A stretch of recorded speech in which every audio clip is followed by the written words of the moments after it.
Think about your all-time favorite TV show. Whether it ran for just a few seasons or upwards of a dozen, there was a certain dread when you knew it was coming to an end. Your favorite show may be one that's less popular where you feel like you're the only one watching, or it's one that's loved by millions. But when it comes to the finale of said show, there's still a sense of loss and emptiness that follows. The series finale of any TV series always feels like a major event. But what if there was a show so big that its finale became one of the biggest events in television history? I'm Jamie Logie, and this is Everything 80s, a podcast that looks back on a decade that forever changed the way we dressed, consumed, and connected. And today, I take you back to February 1983 and a TV event that captured the attention of most of North America. This is the story of the MASH finale.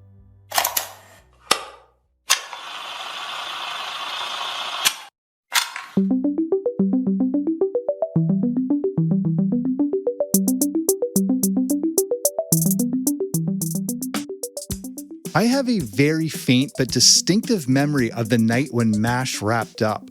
My dad was a huge MASH fan, and even though this show was over my head, the theme song was instantly recognizable, and it had helicopters, so that was cool. But on the night of the finale, I knew something big was going on. People had come over to watch it, and it felt like an event. And this is the very essence of the MASH finale. This story is about more than just a TV show, but about a collective viewing experience during an age when primetime TV in our living rooms was the focal point of our entertainment. This was a unique time in TV viewership and ratings, which have not been seen since. It was a watershed moment in the history of television. But let's set the stage and get caught up with what the finale of MASH was all about. MASH is an American television comedy and drama or dramedy series that first debuted on September 17, 1972. Canadians will know this is exactly in the middle of the famous Summit series between Canada and the Soviet Union in hockey. Based on a movie of the same name, MASH is set in South Korea during the Korean War and follows a medical staff. MASH stands for Mobile Army Surgical Hospital. Two of the main characters include Captain Benjamin Franklin Pierce, or Hawkeye, played by Alan Alda, and Captain John McIntyre, or Trapper, played by Wayne Rogers. The two of them are talented physicians, but their antics always outrage their superiors, including Major Margaret Hot Lips Houlihan, played by Loretta Swit, and Major Frank Burns. Over the course of the series, characters would come and go, while the series itself also evolved. MASH was unique in that it's a comedy and a drama. It featured a laugh track, but often wove together several plot lines. The series touched on some major issues regarding war and was unique in that it aired during the Vietnam War. It was able to joke about some pretty intense subjects. MASH examined the power of friendship and community, but also explored mental health, which really wasn't a common thing at the time. Technically speaking, MASH was also unique as it was filmed and directed much differently than other sitcoms. When it first debuted, MASH didn't exactly come out hot and ranked 46 in its first season. It almost didn't get picked up for a second one. But word of mouth quickly spread, and by season 2, it quickly became the fourth most watched show. Except for season 4, MASH always finished in the top 10 and often the top 5 most watched shows. It averaged around a 25 in the Nielsen rating, so up to a quarter of all televisions turned on were tuning in. Interestingly, MASH never hit number 1 in the ratings, but it was a massive critical success, winning 14 Emmys and even a Peabody Award. As the 80s rolled around, a military-based show didn't resonate anymore in a post-Vietnam era. The 80s are the decade of money and power, and popular shows like Dallas and Dynasty reflected this change. Network sitcoms weren't yet a big priority in the early part of the decade. It was all about the dramas. Despite still having good ratings in the early 80s, MASH was reaching the end of its run.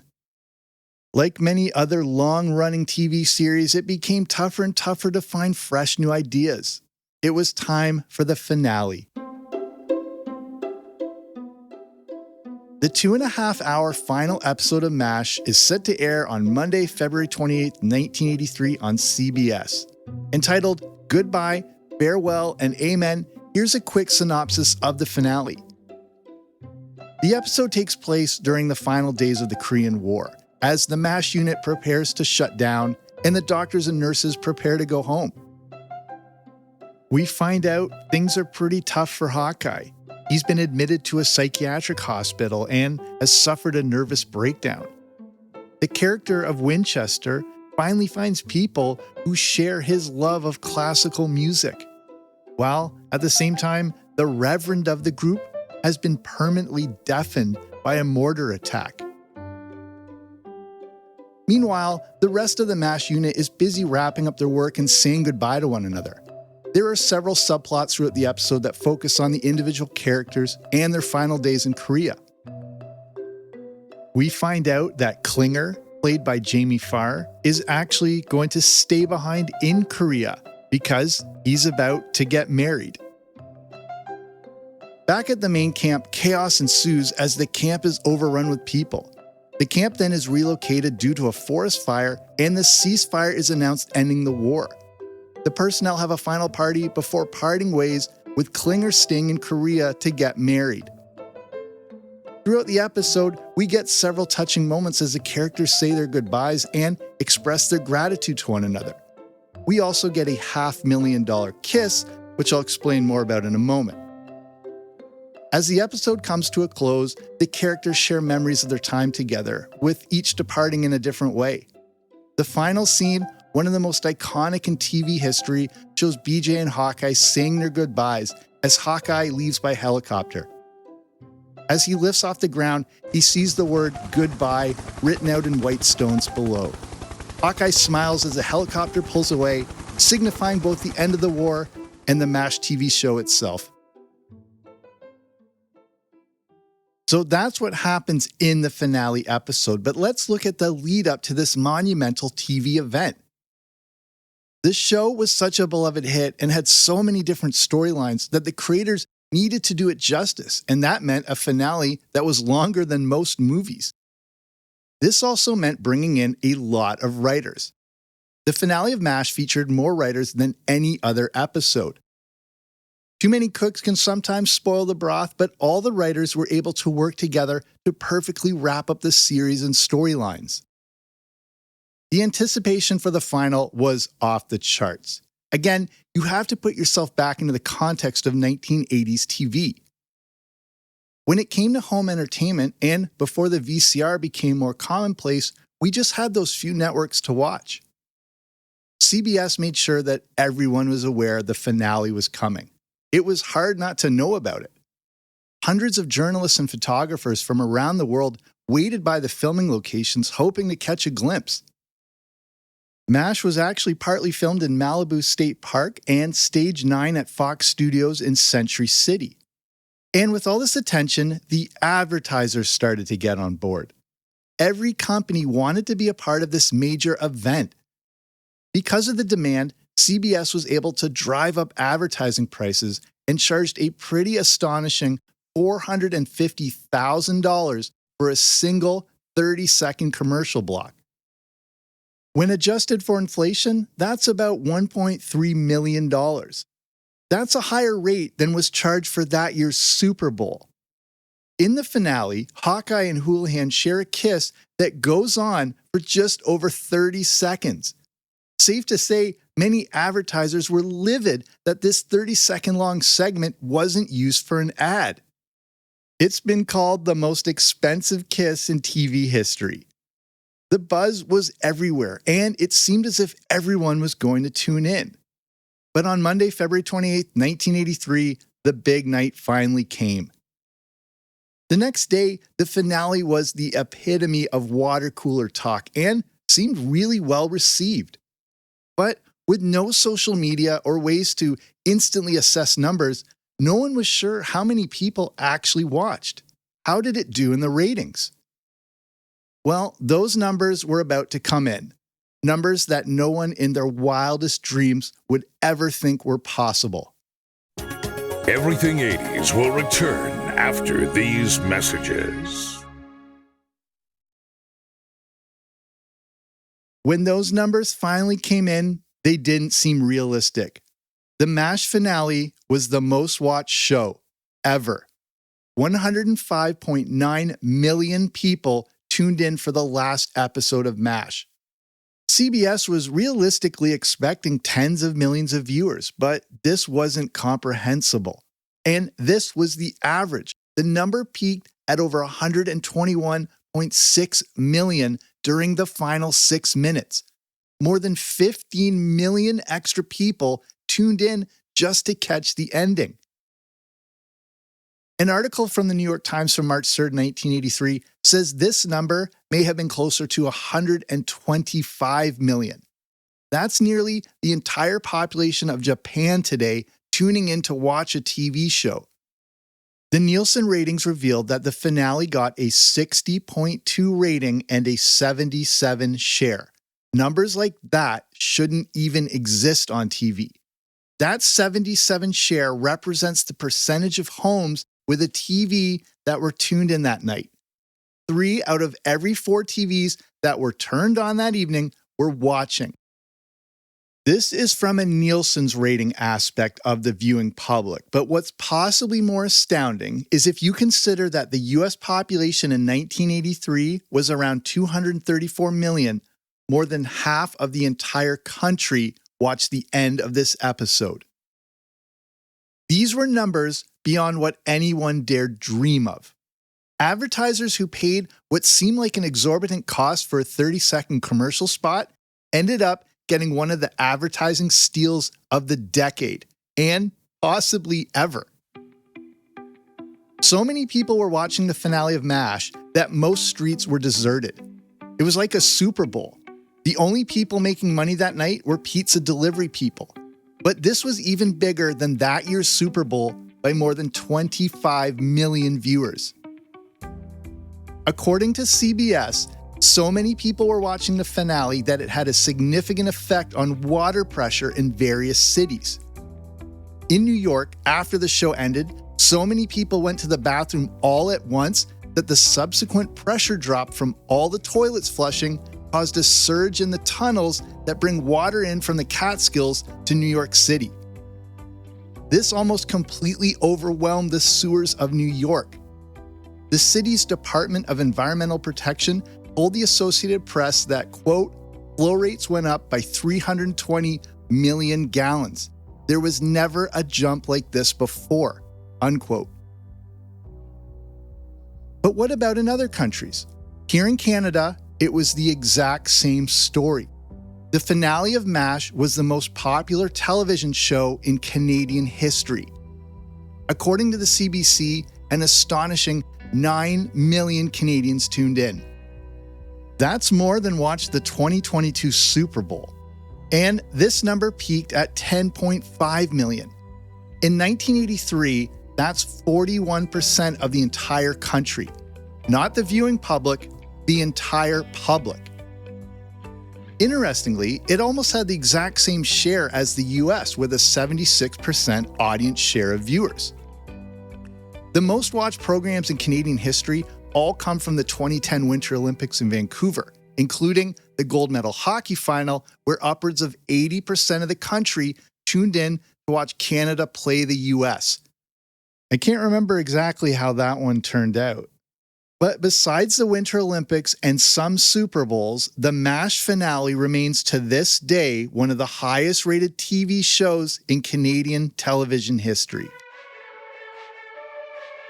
So, exactly how big were these ratings from 1983? Well, we need to put this into context to compare the finale of MASH up against some all-time big series endings. Here are some of the highest rated TV finales ever, with most being shows that started in the 80s. Cheers is the other big benchmark, as its finale attracted around 84.4 million viewers. Not far behind is the Fugitive finale from back in 1967, which drew around 78 million viewers. Also, not far behind that is the Seinfeld finale. That drew around 76.3 million. The Cosby Show finale, 44.4 million. Friends, various figures stayed anywhere from 52.5 up to nearly 66 million people tuned in. Dallas, a cornerstone show of the 80s, 33.3 million. We'll get back to Dallas in just a moment. Magnum P.I., a surprising 50.7 million viewers. People just wanted one last glimpse of that mustache. And one of my favorite series finales ever, Family Ties, drew in 36.3 million viewers.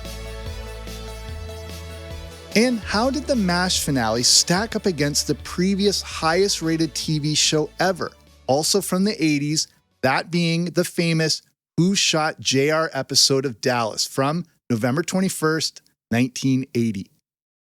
88 million people tuned in to watch that episode to find out who tried to kill the character of J.R. Ewing.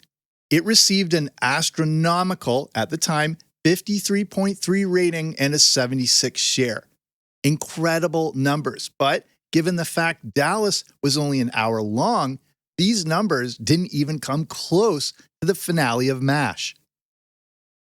And we also need to put this into a modern context and compare the MASH finale to one of the most popular finales of our current time, Game of Thrones.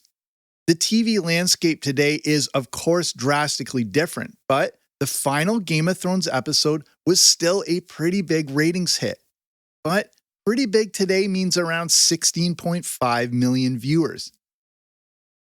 With subsequent later viewings, replays, and DVR recordings, Game of Thrones gets up to around maybe the 19 million viewer mark. That's less than an average episode of MASH. The MASH finale was a true all-encompassing North American TV event. But did it make an impact anywhere else? Well, in the UK, MASH aired on BBC Two, but the finale didn't hit the top 30 most watched shows ever. But one American show from the 80s does, the Who Shot JR episode of Dallas. It comes in at number 18 in the all-time most watched TV shows in UK history. Interestingly, the 4 most watched UK programs of all time, according to the broadcaster's audience research board, all come from the 80s. The top 2 are episodes of EastEnders, including the number 1 spot, which was the Christmas episode from 1986 when Den serves Angie with divorce papers. So whether you grew up in the 80s and actually watched the MASH finale, or you're younger and don't know about this, you may be asking the question, why was this finale so impactful? And why is it one of the biggest TV events in history? I think it's because the show had been so established for a decade. At this point in the 80s, the other big-time shows that would define the decade were just a few years in or hadn't debuted yet. Dallas made a definite impact, but was only 4 years into what ended up being a long run. Dynasty was also just a few years in. Cheers only first debuted in 1982 and didn't come anywhere near to drawing the audience it eventually would. Cheers actually finished last in the ratings in its first season and was almost canceled. The A-Team and Family Ties were barely a year old, and The Cosby Show wasn't even out yet. In 1983, MASH really was the most established hit on TV. Even if people hadn't watched it for a while, it was still a significant presence on their TV sets. Those who stepped away all came back to see it wrap up. And I think MASH and the finale connected so deeply because it explored some deep emotional themes. This show and these characters had already been resonating with audiences for more than a decade. And as I said in the intro, there's often a feeling of dread when those characters we've spent so much time with go away. We get emotionally invested in the lives of the characters of our favorite shows. And even though we know they're fictional, they become part of us. What made the MASH finale so impactful is how effectively it wrapped up all these story threads. But it goes deeper than that. MASH explored themes of war, trauma, and friendship, and a lot of people resonated with this. It gave thoughtful exploration of these incredibly deep and important topics. Over the 11 seasons, the show covered the full spectrum of human emotions, and the finale brought it all to a head. Every TV finale has that cleaning out your locker on the last day of school feeling, but the MASH finale was even more emotional. You can see it on the faces of the actors, and we, as the viewers, felt it. There was a real ensemble dynamic and bond with this cast, and those tears we saw were real. So many people connected with these characters, and by the end, it was hard to tell if they were watching the characters or the genuine sadness of the actors. The goodbyes happening on the show were as much a goodbye to the audience who had been inviting the show into their homes for more than a decade. The goodbye written out in rocks really was a goodbye from the show to the world. It nailed the finale in the way that most series can only ever dream to. Think of how many series finales have had such disappointing endings. MASH created a near-perfect finale and set the standard which so many series have fallen short of. MASH showed all of their programs why a meaningful series finale is so important. Up to then, a lot of shows just ended. MASH took it to a whole new level. I can't overemphasize how remarkable that night back in 1983 really was. The viewership was just staggering. MASH held the title of the most watched program in US television history for an incredible 27 years. It was finally dethroned by, not surprisingly, a Super Bowl. It was Super Bowl 44 in 2010 when the Saints beat the Colts. But even this is skewed a little. Around 83 million homes owned TVs in 1983 compared to the nearly 115 million in 2010. Today, Super Bowl viewing numbers may be higher, but they represent a smaller percentage of the viewing public compared to MASH. The MASH finale remains, hands down, the most watched scripted show in North American history. According to Nielsen, it's still 13th on the list of most watched American shows ever. The only things ahead of it are 10 Super Bowls, Richard Nixon's resignation speech, and the Apollo 11 moon landing. The MASH finale is about so much more than just a show about the Korean War. It's about a unique time in media and a time period when we all shared a collective viewing experience. We only had a few networks, so we all watched together. Today, streaming and on-demand viewing have taken away that collective viewing experience. These advancements are amazingly convenient, but with that binge model of viewing, that community watching aspect is long gone. There is still a ton of discourse around major shows, but you watch it on your own time and do everything possible to avoid spoilers. 1983 was an interesting time in media. Cable television was growing, but the VCR wasn't commonplace in most homes yet. My family certainly didn't have a VCR in 1983, and according to the Washington Post, even in 1985, only 14% of homes owned one. Back in those days, you only had one shot to watch something. There was no DVRing it or catching up on it later. If you missed it, you missed it.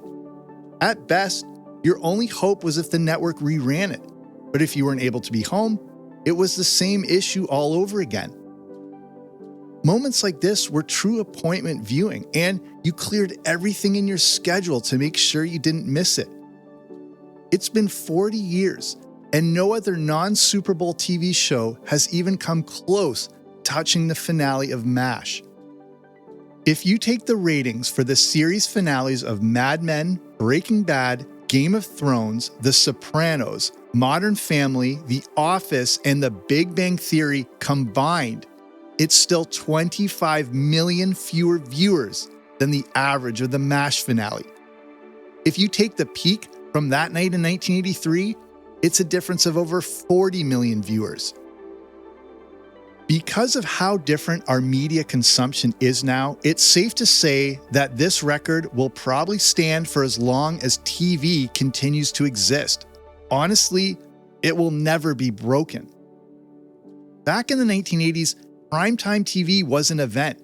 And in 1983, there was no bigger event than the MASH finale.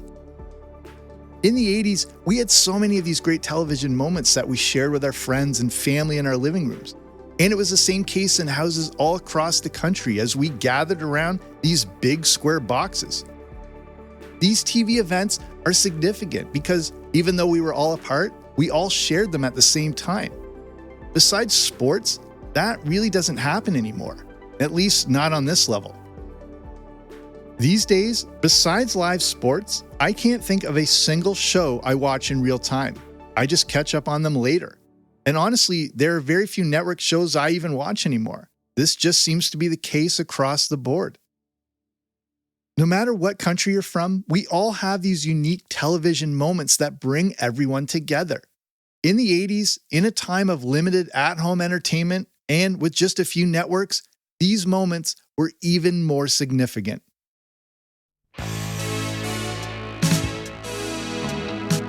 So that's our show. Thank you so much for listening. And if you're listening to the show the day it's released, it's almost exactly 40 years to the day when the MASH finale aired. It's off by just a week. And if you like what you heard, there's plenty more where that came from. So do yourself a favor and dive back into my earlier episodes. There are a ton of great topics to keep you going. And if you haven't already, make sure to subscribe wherever you're listening to this on so you always know when I release a new show. And if you're interested in some bonus audio content, like the Everything 80s Movie Review podcast, you can consider becoming a part of patreon.com. I recently released a brand new movie review, 1985's Pee-wee's Big Adventure. So if you're on Patreon, make sure to check your feed. And if you're interested in learning more and checking out a bunch of movie reviews, just head over to patreon.com/80s. So that's patreon.com/80s, or you can click on the link in the description. So that's it for me. I'm Jamie. This has been Everything 80s, but I'll be back soon with a new episode. Don't you dare miss it.